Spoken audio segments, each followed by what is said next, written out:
అంటే ఓసారి డెస్టినీ మళ్ళీ ఆ ప్రాజెక్ట్ని నాశనం చేసిన ప్రాజెక్ట్ని మళ్ళీ గాడిన పెట్టడమే కాకుండా పూర్తి చేసే బాధ్యత కూడా మళ్ళా మాకు భగవంతుడు ఇచ్చే పరిస్థితికి వచ్చాడు. ఒక బాధ్యత, ఇది ప్రివిలేజ్ కాదు, బాధ ఆవేదన ఉంది. ఒక ట్యాక్స్ పేయర్స్ మనీ ఈ విధంగా దుర్వినియోగం చేయడం ఏమాత్రం కూడా ఆమోదయోగ్యం కాదు. తెలిసి చేసినా తెలియక చేసినా తప్పు తప్పే, కానీ దురదృష్టం మన ప్రజాస్వామ్యంలో మాత్రం పనిష్మెంట్ లేదు.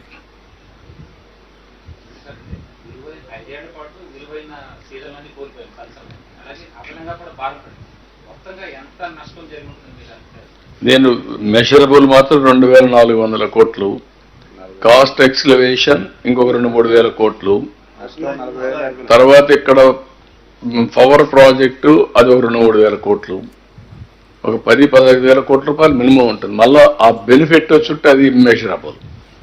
ఈ నీళ్లు తీసుకుపోయి పంటలు పండుంటే పంటల్లో వచ్చే ఆదాయం అదనం.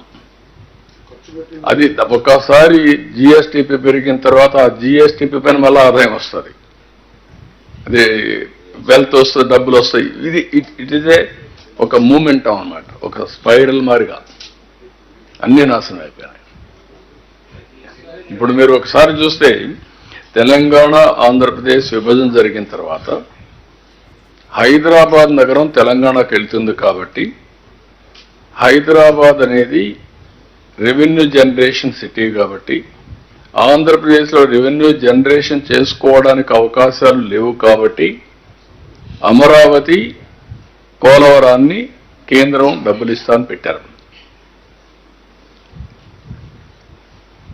అదే కానీ ఆ రోజు కానీ పూర్తయి ఉంటే ఈరోజు మనం అమరావతి పోలవరం అమరావతి రెండు కూడా టైంలో అయి ఉంటే తెలంగాణ ఆంధ్రప్రదేశ్ కుడి ఎడమగా ముందుకు పోయేవాళ్ళం. ఈరోజు ఎక్కడో బిలోకి వెళ్ళిపోయాం. ఈ 5 ఏళ్లలో అధఃపాతాళానికి వెళ్ళిపోయాం మనం. మీరు గుర్తుపెట్టుకోవాలి, హైదరాబాద్లో వచ్చే ఆదాయం వల్ల వాళ్ళు బెటర్గా దేశంలో number 1 per capita income Telangana ఈరోజు. అది ఆ రోజు నేను చేసినటువంటి ఒక ఎకో సిస్టమ్ క్రియేట్ చేసాం. ఆటో పైలట్లు ఎడతా ఉంది, ఎవరు వచ్చినా కూడా జరిగిపోతా ఉంది, ముందుకు పోయే పరిస్థితికి వచ్చింది. కనీసం ఈ రెంటి పైన శ్రద్ధ పెట్టి ఈ రెండు చేస్తే మళ్ళా రాష్ట్రం ఘాట్లో పడుతుందని చెప్పి రాత్రింబగుళ్ళు కష్టపడితే రాష్ట్రానికి ఉండే 2 కళ్ళు పొడి చేసి అంధకారాన్ని సృష్టించే పరిస్థితికి వచ్చారు. బాధ ఆవేదన ఓసారి, ఎందుకంటే అందరికంటే ఎక్కువ నేనే బాధపడుతాను. ఎందుకంటే ఇన్నిసార్లు ఎవరు వచ్చి ఉండరు.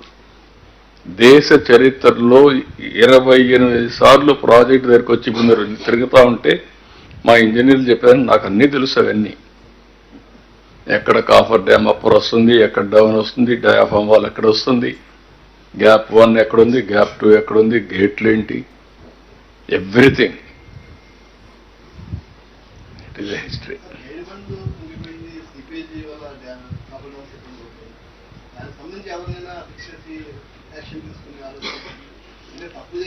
అంటే ఇప్పుడు చేసింది పాలిటీషియన్స్, కడవాళ్ళు నిమిత్త మాత్రులు. That is the beauty of democracy. ప్రజలు పనిష్ చేశారు కానీ నష్టపోయింది మాత్రం నష్టపోయాం. జరిగిన నష్టాన్ని, జరిగిన విధ్వంసాన్ని తిరిగి రికవర్ చేయలేం, కానీ పనిష్ చేశారు. అందుకే 11 సీట్లు ఇచ్చారు. 11 సీట్లు ఇచ్చారు అంటే అది ఆ 11 సీట్లు డిజర్వింగ్ గా కాదా అది వేరే విషయం. I'm not debating that today. I don't want to make it political. ఇది ఒక కేస్ స్టడీ. భారతదేశ చరిత్రలో ఇలాంటి దుర్మార్గమైన కార్యక్రమాలు చేసినా కూడా బుకాయించే పరిస్థితికి ఉన్నారంటే this is the case study. కావాలని ఇష్టానుసారంగా డయాఫామ్ వాలంటే తెలియని వాళ్ళు కూడా మాట్లాడడం, ఏదంటే అది వాగడం. అంటే ఒకసారి మీరు చూస్తున్నారు 6 నెలల నుంచి బూతులు లేవు ఈ రాష్ట్రంలో. అంత మునుపు ఎవ్రీ డే భయంకరంగా విమర్శించుకుంటే తప్పు లేదు. పాలసీల మీద విమర్శించాలి, రాజకీయం మీద విమర్శించాలి, ఇష్యూస్ పైన విమర్శించాలి. ఇష్టానుసారంగా మాట్లాడడం, ఏదంటే అది మాట్లాడడం. ఇంకా కూడా మాట్లాడుతున్నారు అక్కడక్కడ. ఆ బూతులు అయితే కట్ అయినాయి కానీ ఇంకా ఉంటాయి. ఆ సోషల్ మీడియా కూడా ఇష్టానుసారంగా పెట్టి ఎక్కడో అమెరికాలో పెడతారంట, ఆస్ట్రేలియాలో పెడతారంట. అక్కడ పెట్టేసి తప్పించుకోవచ్చంట, వాళ్ళు పట్టుకురాలేమని. ఇలాంటి తప్పుడు విధానాలు అనేటివి చాలా బాధేస్తుంది. I don't want to go all these things today. ఏది హైట్ కి సంబంధించి 41.15 మీరు చెప్పాను, నేను ఒప్పుకోవడం కదా. అట్లాంటి ప్రయత్నం జరిగింది. ఎవరు రాసింది లెటర్? ఎవరు రాశారు? బుద్ధి జ్ఞానం ఉండాలా మాట్లాడాలంటే.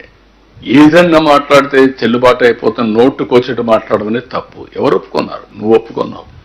కానీ అది మళ్ళీ రివైజ్ చేయాలని టైం పడుతుంది కాబట్టి ముందు పనులు కంప్లీట్ చేస్తూనే 45.75కి ప్రయత్నాలు చేస్తున్నాం. మళ్ళీ ఫైట్ చేసి తెచ్చుకుంటాం.